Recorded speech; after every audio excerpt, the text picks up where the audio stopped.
During a brutal storm, four men hold onto their boat for dear life after 13 hours of being lost at sea. They keep repeating a chant about being strong, refusing to give up now. This all started a week ago in Florida. Nick works as a personal trainer at an important training camp where he befriends NFL players Marquise and Corey. They exercise hard, but also have lots of fun by teasing each other. One night, the guys have dinner together with their families. Nick's best friend, Will, arrives late with bad news. He just lost his job. To cheer him up, his friends invite him to their fishing trip next weekend. On Saturday morning, Will shows up too early and makes noise until Nick leaves the bed. Then he takes over the kitchen to make 40 sandwiches at record speed. Will and Nick leave together for Mark's home and finally see the boat. It's supposed to hold 11 people, but the duo thinks it looks too small. Marquise's house is a bit of a mess because he's getting things ready to move.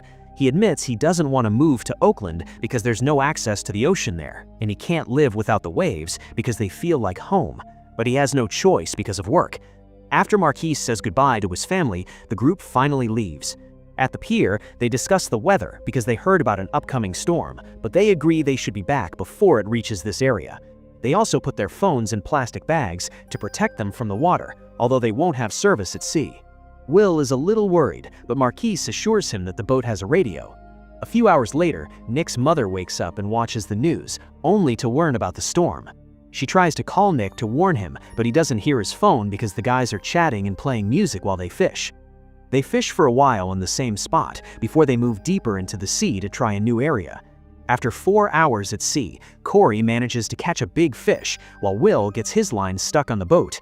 Nick feels seasick, but when he calms down, he finally understands why Marquise feels so zen at the ocean and gets philosophical. At that moment, they start hearing thunder in the distance and notice the sky is getting dark, so they decide it's time to go home. Corey tries to pick the anchor, but it only moves for a few seconds before it gets stuck. The friends try pulling the rope together, but it's still not enough to make the anchor budge. As the thunder gets closer, they tie the rope to the boat and Marquise starts the engine, only for the boat to tilt under the weight of the anchor. Marquise keeps trying by using all the engine's power, and the boat tilts so much that water starts getting in. Yet the anchor still won't move. Suddenly, a big wave hits the boat, causing all the guys to fall into the water. They desperately swim in the harsh current until they manage to resurface and discover that their boat has been overturned. Fighting against the waves, the group reaches the boat and works together to try to turn it over, but it won't budge. They try from a different angle, to no avail. Will realizes that the anchor may be holding the boat down, so Marquise dives in to get the rope while the others hold his clothes to keep him close. Marquise rubs the rope on the propeller until it breaks. Then they try to flip the boat again to no avail. After 5 hours, the guys are still holding on to the boat. Marquise remembers that there are life vests in the boat, but it's getting difficult to swim because of his wet clothes. He takes a few layers off while ignoring Nick, who thinks they should keep their clothes on for warmth. Marquise dives in and has to open the hatch to search for the vests. This allows water to enter the boat and the weight begins bringing it down. The others panic, but thankfully Marquise closes the hatch before the boat sinks and resurfaces with one vest. Will dives next and comes out with the rest of the vests. Then Marquise goes back to bring the flares. Lastly, Corey dives in to look for food, but he can't see anything and comes back empty-handed. At that moment, the group sees a ship, so they start screaming and light up a flare. Sadly, the ship doesn't see them and goes away. The guys try to keep up the mood by teasing each other about the situation. Then, Nick dives in using the flare for light and finds the bag with the phones. He brings them to the surface and everyone tries to call 911, but they have no signal. Meanwhile, Nick's wife is worried because he hasn't returned and calls his mother. They agree it's time they get some help. At the same time, a cop reaches the pier and finds the abandoned car with the empty boat trailer, so he alerts the Coast Guard. While waiting for news, the wives call each other to stay strong. Back to the group, they're pushed off the boat by the brutal waves. They stay afloat thanks to the life vests and swim back, helping each other to climb on the boat. Marquise is starting to feel very cold without his clothes, so Nick reminds him that they have each other and they're strong. At that moment, it stops raining and the guys think the storm is finally over. However, a huge wave appears in front of them and throws them off the boat again. For a few minutes, they can't see each other or hear anything because of the thunder. Eventually, they find each other, but they can't see the boat. After a bit of searching, Corey finally finds it floating nearby and quickly climbs on it so that the others can see him. Marquise says he cut his leg when he fell and needs help to move. Suddenly, another wave hits them and throws them underwater again. After some struggle, the guys manage to get back on the boat. By now, they've been lost at sea for 10 hours. While Corey tries to give an encouraging speech, Marquise feels really weak and says if he's meant to die, it has to happen at sea. Nick refuses to accept this and calms him down by making him think about his family. But now, Marquise thinks his daughter is there. The guys realize the hypothermia is getting to him, so they surround him and light another flare to keep him warm. It's been 20 hours of being lost at sea, and the rain is back. Marquise's body is slipping off the boat, so Will tries to pull him back up. In the struggle, Marquise accidentally punches Will, and Will falls into the water. Nick quickly helps him climb back up, while Corey embraces Marquise to keep him still, since his mind is still hallucinating because of the hypothermia. Eventually, he ends up slipping off the boat, and the others have to work together to bring him back up. At the Coast Guard office, the employees are searching for any SOS messages. The men's wives call them to tell them about the missing group, so the employees realize that the abandoned car belongs to them. Captain Timothy announces that their status is going from alert to distress, and their aircraft must go out. The pilots start the search, but they have trouble because there's almost zero visibility, and the storm has knocked out their radar. Two of the wives get together to search the boxes for Marquise's old GPS, hoping it'll have the coordinates to his favored fishing spot. At that moment, they get a call from Timothy, who tells them he needs some clue where the pilots are going to have to come back. Luckily, the wives find the GPS just in time and give him the coordinates. Timothy's team checks the system, and they learn of a shipwreck in that area. So the wives confirm that the guys talked about seeing that shipwreck during previous trips. Timothy immediately sends the aircraft in that direction. On the boat, the guys tell Marquise to open his mouth and drink the rain. The waves are getting worse by the second, and the group keeps sliding off. Corey starts feeling very hot, so Will reminds him that hypothermia messes with their minds and tries to help him breathe. Another wave makes Marquise fall, but he's so sick that he can't swim. Will is thrown off as well, and Corey almost follows, but Will quickly climbs back to keep him in place. A panicking Nick jumps into the water to look for Marquise. However, it's too dark to see anything, and the waves keep pushing him back. Nick has no choice but to return to the boat to avoid drowning, and the three of them yell in frustration and grief as they realize Marquise isn't coming back. Corey gets so crazy that he pushes Will off, yet Will never gives up and comes back to hold him through his sorrow. At that moment, the Coast Guard aircraft fly above them, so Nick turns on the flashlight on his phone, and the three of them start screaming. The pilots still can't see them and are considering going back, but suddenly, a man sees a flash of light in the corner of his eye. The other pilots double-check and still see nothing, so they assume it was a reflection on the water and leave. While another wave throws the guys off the boat, the wives receive a call informing them that the search has been called off because of the weather. They'll start again when the storm clears. The wives try to stay positive and hold hands for comfort.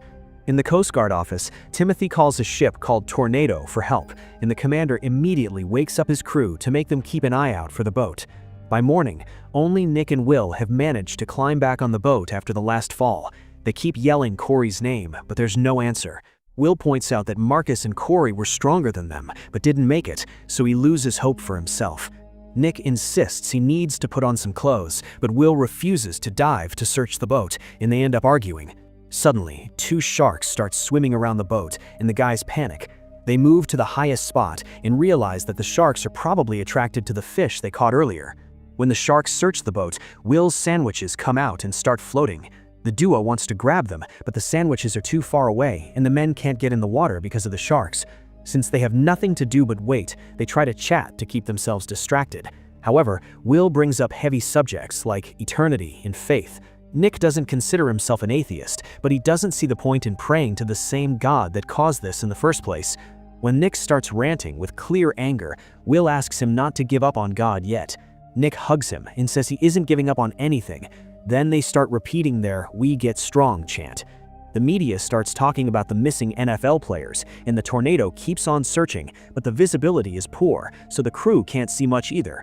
Meanwhile, Nick's wife tells his parents that the search has been postponed. His mother is furious and rushes to the Coast Guard office to yell at Timothy, who explains that he can't risk his pilots' lives and promises they'll go out again soon. She wonders if her son is dead, and Timothy tells her to trust her gut. Back to Will and Nick, they're thrown off the boat once more, and they have to swim against some very savage waves to get back to the boat, only to be pushed again.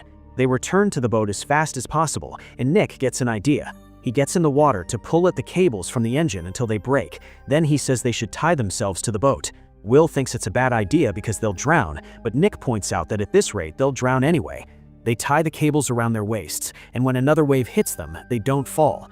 Moments later, a bigger wave manages to throw the guys off the boat, but the cables keep them close, so they climb back pretty quickly.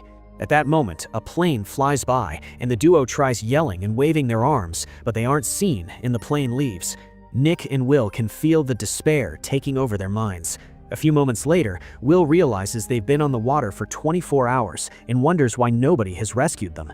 There's some visibility now thanks to the morning sun, so he decides to untie the cable and dive to look for food.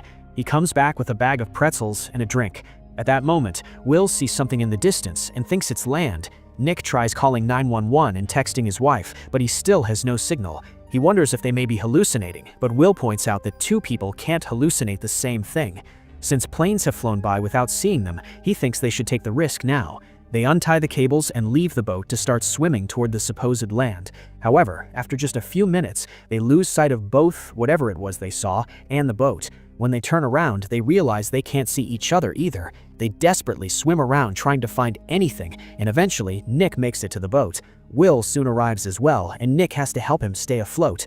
The storm finally clears, so the tornado and the aircraft continue their search. This time, the radars work well. After 30 hours at sea, Nick notices Will has been too quiet and checks on his state of mind. Will admits he's thinking about his funeral and wonders if he'll be there. He lies down as his body starts trembling and thinks about what would have happened if he had gotten married, pointing out that maybe a wife would have made him stay home. As he starts having a breakdown, Will asks Nick to send a message to his parents. However, before he can decide on the message, he starts feeling very hot and tries to jump into the water. A wave hits them while Nick grabs the cables to keep Will close. He even wraps his arms around him to hold him, but Will takes off his vest to free himself. Another wave hits them, and Will slides off the boat, so Nick keeps pulling at the cables to try to bring him back. Unfortunately, a third wave comes and pushes Will away, leaving Nick alone and yelling in despair. In the Coast Guard office, Timothy hears that both aircraft came back without results. He tells his team not to lose hope and work hard to find the victims. In the evening, the tornado crew gives up as well, although two men decide to stay outside a little longer. Nick's wife is losing hope and leaves a message on his voicemail, crying as she talks about their years together. Then she goes outside and lets Nick's mother comfort her. A few hours later, Nick hears a noise and sees the tornado in the distance, but they don't see him. He thinks about his wife and mother to avoid letting disappointment kill his mood. After 42 hours at sea, Nick keeps dreaming about his friends and their deaths. His last specks of hope finally die, so he unties the cables and lies down on the boat, waiting for the end to come. At that moment, the tornado finally sees him, and they send out a boat to rescue him. Timothy receives the news on the radio and immediately sends out the aircraft as well. A helicopter soon lowers a stretcher, and Nick finally gets to leave the sea safely. The tornado crew and the Coast Guard celebrate their success, while paramedics take care of Nick's injuries. Timothy calls Nick's family and they get to celebrate, but the other wives aren't so lucky. 6 months later, Nick can hear his friend's screams every time he is near water. This is based on a true story. The search for the other men continued for several days, but it had to be called off, and the victims were declared lost at sea. Make sure to subscribe and turn on notifications so you can watch more videos like this. Thanks for watching.